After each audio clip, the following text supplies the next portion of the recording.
this together here. All right. Okay. So today I am cooking for Father's Day. I was thinking between a couple different things, but I decided lasagna was going to take 3 hours and I didn't have time to do that. It's also very hot out and I don't feel like slaving away in the kitchen like that. They wanted me to do a salmon dish, but then when I asked my dad what he wanted, we decided to do the cranberry ribs.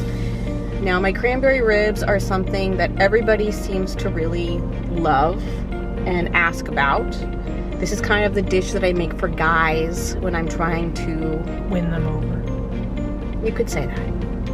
And then they always ask me to make it again, and then again, and then you know that it was good. And it's very easy, actually, so I'm going to give you my little secret cranberry ribs recipe. Dill for the potato salad. I think we have dill. No, I looked, and you don't have any. Since I have to cook at your house.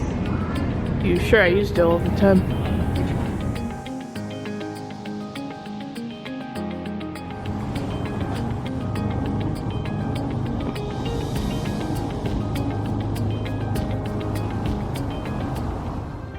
So those cranberry ribs I was telling you about, you want to get these country style ribs. That's what you want to get. They're like that. Then you're going to need a yellow onion. You can chop this whole thing up and put it in there. You're going to put an entire jar of chili sauce in there. You're going to put this entire can of cranberry sauce in there. You're going to put a ton of minced garlic. And then you're going to put a couple splashes of red wine vinegar. And that's all you're going to do. We're going to put it in a pot and we're going to boil it for a couple of hours. So Rachel has now started a psychic business online. She's been doing readings for people on the internet and getting paid for it. And as I'm cooking, Rachel's going to do a love reading for me. And she's gotten out her cards. And she's going to do that for me as I'm cooking my ribs here.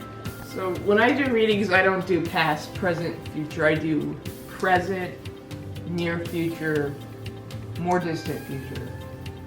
Okay, so you only do 3 cards? I do well, that's what I'm doing right now. Okay. I sometimes just draw 1 card, and I do the rest through mediumship. Okay. The first card I drew for the present is Kristen's inability to recover.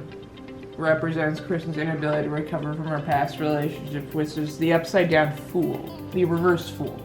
Upside down fool, when it's upright, it means that, you know, someone who is bursting with youthful energy and who moves forward easily and is racing into the future recklessly. And it's not necessarily a bad thing. Kristen's been hurt many, many, many times in relationships, and it indicates she has the ability to stay in one place, and she's not moving forward, not looking in the right places for relationships. There's also an indication that with the 5 of Pentacles, it indicates bad luck in general. And this is the near future, so it doesn't look like it's going to be clearing up right away. Oh my God. 6 months from now, about 6 months from now, we got the Emperor card, which is actually a good card. And Emperor is in the Major Arcana. So it indicates a strong male presence. It's a strong male card. Kristen's been going through a very stagnant relationship period. Whenever she gets to the point where she finds the right person, something goes wrong, and they end up just screwing her over pretty badly, and she gets screwed over and she gets hurt. It's like, why doesn't anyone want to have anything real in their life? Because if you don't build something real, then you're just going to be lonely.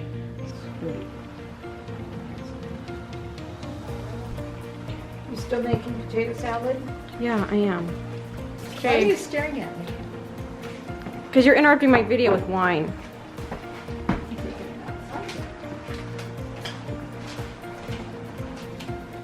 The guy groped you, or he. Hey, whatever. Let's just move on. He did something in it. Okay. These things happening. So, Kristen, do you think that maybe you're being resistant to new love possibilities by limiting your... Why do strangers think it's okay to just do really crazy... What's your energy, Kristen? You have kind of a... You know, Kristen... Ow! See, Kristen? It's stuck to the bottom, and I kind of needed to stir it, and I was videotaping. Okay, maybe we shouldn't do this video. Okay, we are doing this video. So what is your advice for these men? It's not that someone's attractive or not attractive, it's that they shouldn't behave that way. How do you get women without groping them like that? You ask them out on a date, and you take them to dinner, and you have a conversation. And yes, you still have to do that. So, do you think it's like young people these days or old people these days, or do you think it's just men in general or skanks? I think because of the internet, it has become too easy to find people that are meaningless. Okay, so I think that people think there's an endless book of possibilities, and oh, well, if this isn't exactly the way I want with this person, I'm just gonna go online and get somebody else. When reality is, you could just work something out with the person you already have something with, and maybe have something better instead of just constantly restarting. And the only reason you would constantly restart is because you're not trying to have anything real anyways. You're trying to keep it at the beginning stages and never develop a relationship. Well, you're going to be sorely mistaken when you get older if you never build a relationship, because you're just going to be alone, and then nobody's going to want you. And then you're going to be like, geez, I'm all sick and dying now, and no one's going to help me to the hospital. And the joke's going to be on you. So I'm mixing up the sauce right now for the potato salad. You want to mix the sauce separately before you mix it in with everything else. I don't think I got enough potatoes, but it's going to be okay because I got a lot of other stuff, and I'm going to put a ton of hard-boiled eggs in it. I'm going to cut these up after I mix everything. You know, so there's dill pickle, peas, red onions, red potatoes. Cook those potatoes and put them in the freezer to cool them down. Now I'm mixing this up. Now I'm waiting for these ribs to finish cooking. And I will show you the finishing touches after. Here's the quinoa salad.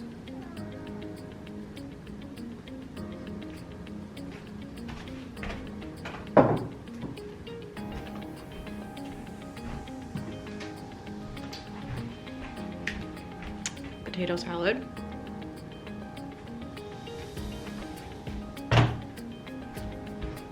Here are the cranberry ribs.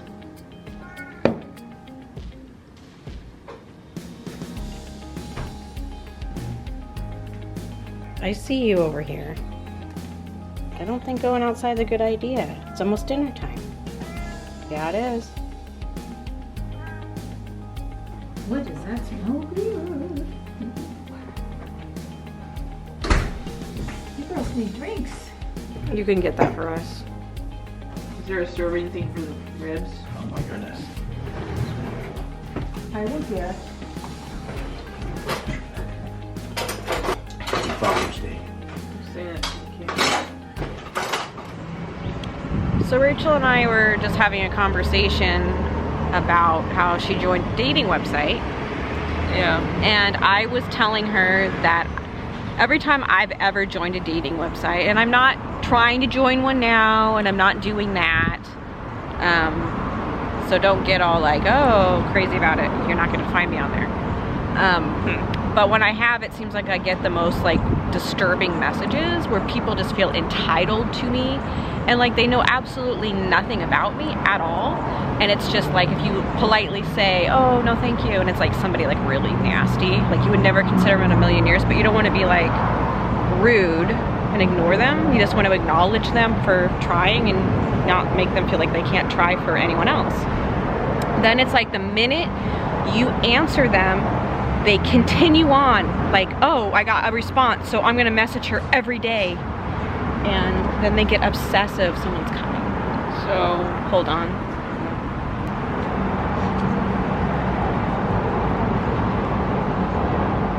It just seems like I can't even be polite. And so like sometimes this might explain to you if like you see me out somewhere and you know, I do want people to talk to me, yeah, but I think that you should not assume that you have a chance with me just because I spoke to you in public or online. That's just delusional thinking, you know, that's craziness to me. So Rachel had something she wanted us to share. I was telling Krista, you know, facial attractiveness is not just either you're pretty or you're ugly or you're somewhere in between. It's a whole kaleidoscope or spectrum or multi-dimensional. It's very broad. And there are faces like Kristen's which say I'm a porn star. Rachel, I'm not a porn star. And she's not a porn star. But she has that look to her that says it, and I'm not into her. But it's more of a sex look. You're my sister. Obviously, I don't want to sound like her. It has more of a sex look to her face. Why? Explain to me why. What do you mean why? I don't see, how am I that much different than you? Well, I have a different emotion. It's the emotional connotation. I know the sun's like kind of in my eyes a little bit. Like, we're sisters. And you also have a more dominant looking face than I do. I have kind of an innocent looking face. Well, you have... I don't know. More of a... kind of looking face. So you're telling me because of my face? Yeah. That it just means that people are entitled to me? Well... That's sick. It's about the type of people you attract to. It attracts a certain type of people which... And, you know, even when I was just like in great shape, I don't get guys harassing me ever. Oh, excuse me. And Kristen says she goes and she can't ride the bus without guys doing that. It's true. And I'm thinking something about it's not just how attractive she is. It's also something about what her face says. The statement her face. You've known me most of my life since you're my sister. Have Yeah. you noticed that people are really weird with me? Yes, I've noticed that it's actually, I remember when we were to Italy, when she was like 15, she gets guys pinching her and stuff like that. Old men come up and pinch That's her how they flirt with you in Italy. in the arm, not the butt. Yeah. Did that happen? Did they pinch you on the butt? In Italy, the way that they flirt with you is they come and pinch your arm. Yeah. And then they smile at you really bizarrely. And it was really creepy because I was 15 and like old men were pinching me and I'm hanging out with my family. And it was like, are you serious like right in front now? of her parents. It's gross. Excuse me. And like, I don't know. I don't know why if I'm 15, like some guy that's like in their 60s thinks that I would even be interested. That's just disgusting. Well, you don't have to be a bitch about it, Kristen. I think they should have the right to touch you and point it out. I mean, but you've noticed my whole life though that people have been like overly like weirdo with me. Like people have followed me in the parking lots. yeah, you've gotten a lot Like, of that. like I know overly weird. I've had people like stalk me. I've had people like I had somebody print out a picture of me and then jack off on it and send me a picture of their cum on my picture. that. It was disgusting. But I think it's because your face says to men. It's one of those faces that says sex. It says, not whore. I'm not gonna insult your face. Thank you. It doesn't Thank say you, whore. Rachel. It says sexually promiscuous, basically. Well, that's great. That makes me feel like shit. Well, it's not a bad thing. Well, Rachel, I'm not, and I find that disgusting. I She's think not sexually I honestly find it really gross that anyone would think that just because I hang out with somebody that must mean that I'm having sex with them. Like, does that what you do? Like, that's disgusting. Like, are you having sex with everybody you hang out with? Like, do you hang out with someone and your clothes just fly off and it's like, oh, here we are? That's never happened to me. And I don't think that anyone should assume that because I hang out with somebody that that's even happening. That's just weird. Don't you think that's weird as fuck? Yeah, and I also think it might be something about the kind of people you attract into your life too. It's not just, it's not just your face. There's just an aspect of it. It's also your energy, which, and I'm not exactly sure why your energy in particular would attract more complete. Well, we have the same scumbags. parents, so It's why not your would? parents, it's not irrelevant. It's not relevant. Then what do you think it is? It's something about maybe you've allowed yourself to be used in the past, or you've... No, Rachel, that's not what happened. Okay. What happened was I was never taught how to get into a relationship, okay? And I thought that everything that I was doing was the way you got in a relationship. I didn't realize that that was how people just take advantage of you. It's taken me years to find this out. Well, they should have a class like that in school, don't you think? Yes. instead of sex ed, they have relationship ed. Yeah, like I would never have done anything with anybody unless I was wanting a relationship. And I never with them. took sex ed in high school. And like, I felt like people are on the same page, and then you find out later they're not, and then you just feel like, oh wow, I just invested all this for nothing. Like now my feelings are just hurt, and then you have to go through this long grieving period of trying to deal with it.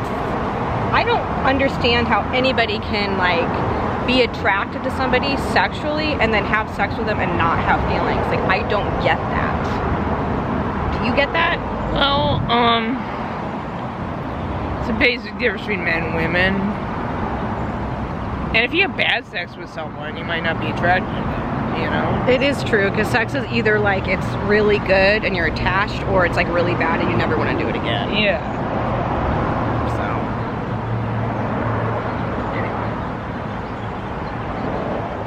I just don't get why I can't even do anything normal without having this bizarre attention. When you were a kid, though, it had more of a vulnerable, young, sex object vibe. You've grown out of that, and the makeup you wear says more like you're not vulnerable anymore. You're on top in a sexual way. I feel like more old men hit on me when I was younger than they do now. That's because they had that vulnerable look to it. So you think they were looking for someone to take advantage of? Yeah.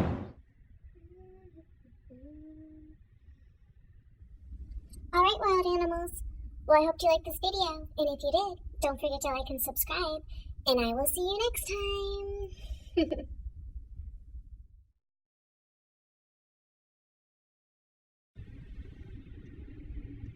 I swear they make these things to teach people to absolutely hate themselves. Oh goodness. God, it makes my eyes look all crazy and huge.